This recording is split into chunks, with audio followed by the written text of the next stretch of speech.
Ele nasceu para morrer. A ordem do faraó era clara e terrível. Todo menino hebreu deveria ser lançado no rio Nilo.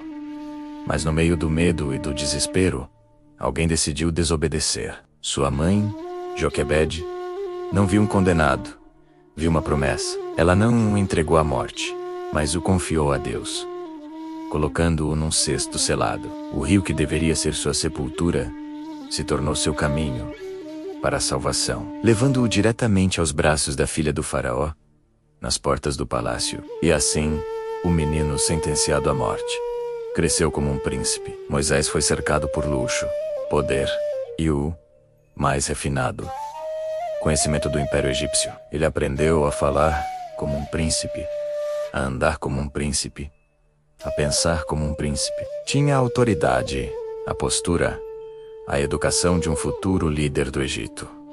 Mas, por dentro, no fundo da sua alma, uma voz silenciosa o lembrava constantemente de quem ele realmente era. Essa dualidade explodiu num dia fatídico. Moisés viu uma cena de brutalidade.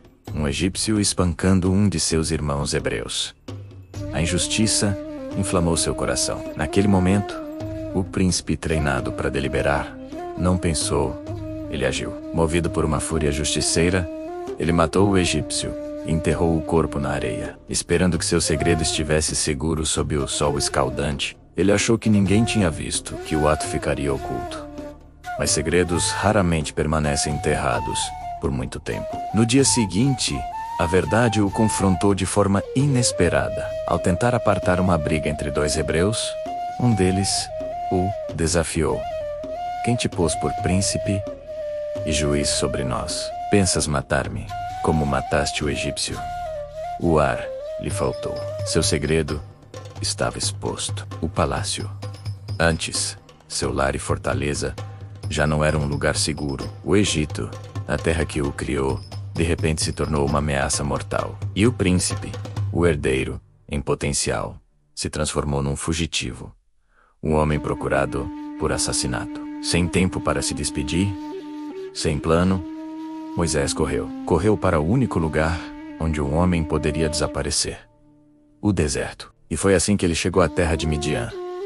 Sem o luxo do palácio, sem o prestígio do seu nome, aparentemente sem futuro algum. O homem que foi criado para governar impérios, que tinha o mundo a seus pés, agora se via cuidando de ovelhas. Uma tarefa humilde, solitária. Dia após dia, a mesma paisagem árida, o mesmo silêncio profundo, quebrado apenas pelo balido das ovelhas e pelo sopro do vento. 40 anos se passaram. Imagine isso.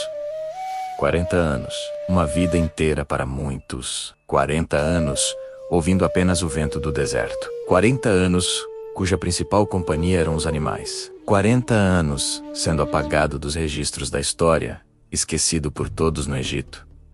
É quase certo que em algum momento, ele olhou para o céu e pensou: tudo o que eu vivi foi em vão. Aquele meu erro, aquele impulso, destruiu o meu chamado. Deus, com certeza, já desistiu de mim. Ele me esqueceu aqui. Mas o que parecia um fim, o que parecia um castigo, era na verdade uma sala de aula. O deserto não era punição. Era treinamento intensivo. Lá no palácio, Moisés aprendeu a liderar, a mandar, a impor sua vontade. Mas foi no deserto que ele aprendeu a coisa mais difícil para um líder: a obedecer. No Egito, ele falava com a autoridade de um príncipe. No deserto, ele aprendeu a ouvir a voz do silêncio, a voz de Deus.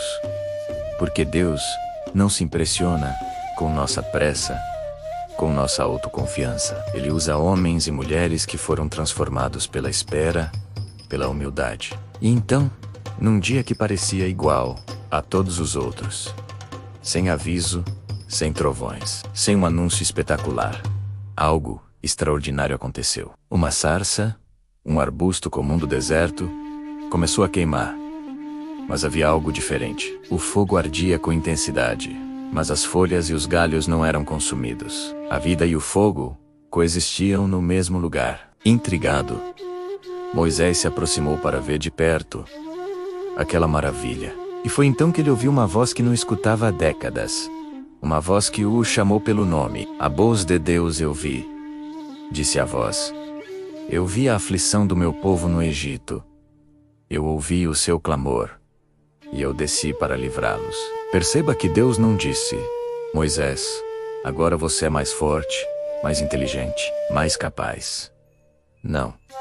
Deus disse, em essência: agora, você está pronto. O homem que um dia tentou libertar Israel com a própria força, com a espada, agora tremia diante da presença sagrada de Deus.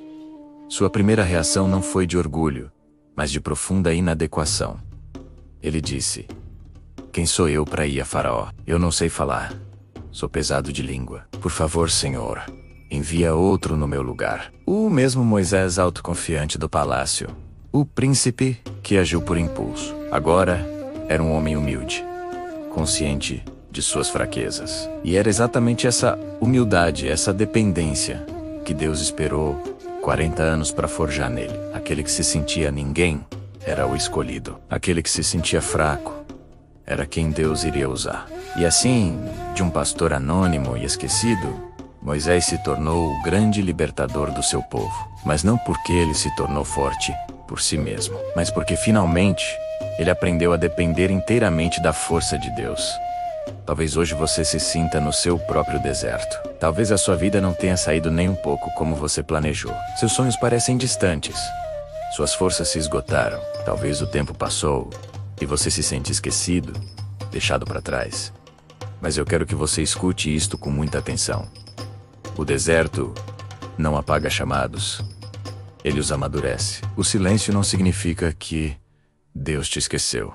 Significa que Ele está te ensinando a ouvir a voz dele. Deus não perdeu o controle da sua história. Ele está escrevendo os capítulos que ninguém vê, as partes silenciosas da sua jornada, que são essenciais para o seu propósito. E quando chegar o momento certo, no tempo dele a sua sarça também vai queimar. A voz dele vai te chamar. E tudo o que hoje parece atraso, tudo que parece erro ou perda de tempo, vai fazer um sentido perfeito. Porque o nosso Deus não desperdiça desertos.